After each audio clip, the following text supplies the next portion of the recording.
Vidéo, je vais vous expliquer comment utiliser le Ranker justement pour publier plusieurs Google Posts en même temps et sur plusieurs établissements. Le but, c'est que vous puissiez justement programmer vos Google Posts parce que les Google Posts en fait s'effacent au bout de 7 jours. Elles apparaissent et ensuite disparaissent au bout de 7 jours. Je prends l'exemple de Buffalo Grill, juste ici. Donc ces posts-là, en fait, ils vont, bon, là c'est différent parce que c'est l'événement, mais généralement, ils durent 7 jours. Donc il faut toujours reprogrammer tous les semaines. Donc en fait, le calendar justement vous permet de programmer et de planifier justement sur le long terme et de programmer sur plusieurs établissements à la fois. Donc si vous êtes une chaîne, une franchise, c'est très intéressant. Vous pouvez publier sur toutes les chaînes de restaurants que vous avez.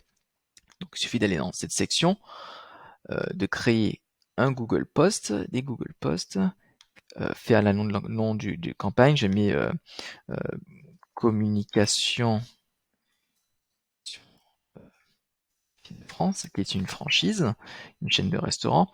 Et en gros, sélectionnez les établissements sur lesquels vous voulez que le Google Post apparaisse.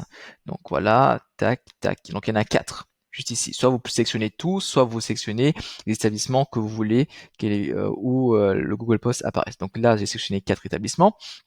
Vous choisissez le type de Google Post que vous voulez, vous mettez l'image. Alors, on recommande toujours un format de 400 par 300 pour que vraiment que l'image soit bien centrée et que vous puissiez avoir une belle image sur le web.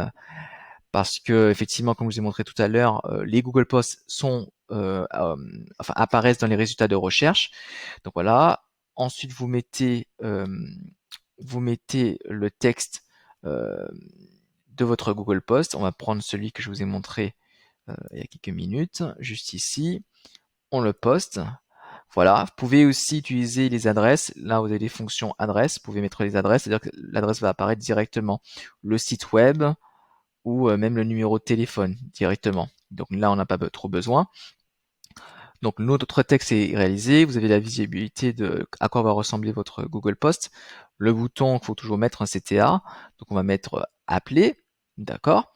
Je programme la date que je veux, donc disons que je veux que ce soit publié, euh, disons pour vendredi, enfin pas plutôt pour lundi. Je peux même choisir l'horaire, je peux dire, disons vers 13h.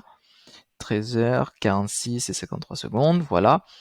Voilà, donc c'est récapitulatif de ce que vous allez publier et vous pouvez programmer justement pour tous les établissements. Donc le post était programmé et justement à cette date, lundi prochain, il y aura les 4 posts qui vont être publiés.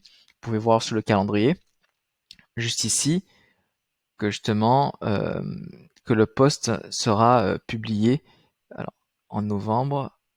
Voilà, vous aurez justement ce Google Post qui va apparaître. Alors, juste ici, il faut que je le retrouve. Faut que je le retrouve.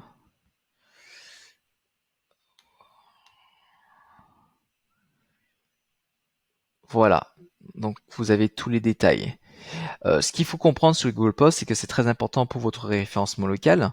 Vous avez plusieurs types de Google Post. Aujourd'hui, les plus importants sont l'info Covid qui vous permettent justement d'avoir un Google Post qui apparaît au-dessus de toutes les fiches produits que vous avez, juste ici. Donc c'est très important, c'est pour renseigner vos clients sur votre position vis-à-vis du confinement ou même du Covid-19 que fait votre établissement. Et en même temps, c'est très important parce que ça permet d'avoir un peu plus d'engagement sur votre fiche. Les gens peuvent voir votre promotion et c'est intéressant. Ça vous distingue de vos autres concurrents. Voilà. N'hésitez pas si vous avez des questions sur les Google Posts ou autres sur Google My Business, vous pouvez me le mettre en commentaire. Je réponds très rapidement généralement. Et si vous avez d'autres astuces, n'hésitez pas là aussi à les mentionner. Voilà.